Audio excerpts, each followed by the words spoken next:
طيب طبعا هنا فقط أنا استوقفني الكلام واضح، لكن فقط يعني استوقفني قضية أنه استدل بإجماع الصحابة رضي الله تعالى عنهم بعد موت النبي صلى الله عليه وسلم على تنصيب إمام. هذا صحيح لا شك. سبب استوقافي عنده، الذي استوقفني عند هذه العبارة، أنها محل شبهة يطلقها الرافضة على أهل السنة وعلى الصحابة رضي الله تعالى. يقول انظر هؤلاء كانوا حريصين على الدنيا، يعني النبي عليه الصلاة والسلام توفي وهم يعني كان همهم الخلافة وانشغالهم بالخلافة. لا شك أن هذا كلام مردود وكلام باعثه الحقد لهؤلاء النفر الأخيار الذين توفي النبي صلى الله عليه وسلم وهو عنهم راض ورضي الله عنهم في آيات كثيرة من القرآن الكريم وضوحها كوضوح الشمس في رابعة النهار. رد هذه الشبهة سهل وبسيط. يقال أولا أن الصحابة رضي الله تعالى عنهم من عرف سيرتهم وكان منصفا، نقول منصف وإن كان مخالفا لنا لكن نطالب بالإنصاف.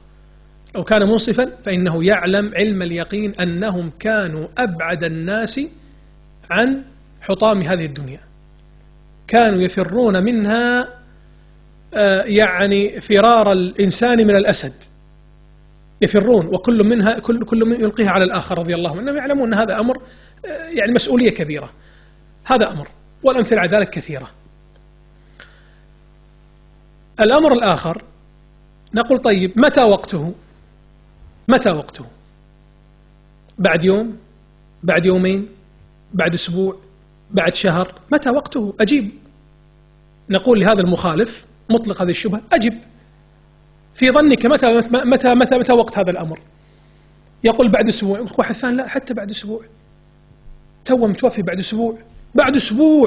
النبي صلى الله عليه وسلم من وفاته اجتمعتم للخلافة، أيضا هذا محل طعن. واحد يقول بعد شهر، يقول لا بعد شهر قليل.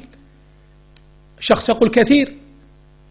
إذن القضية لا تنضبط، بل ما قام به الصحابة رضي الله تعالى عنهم وأرضاهم هو عين الصواب، بل هذه من مناقبهم.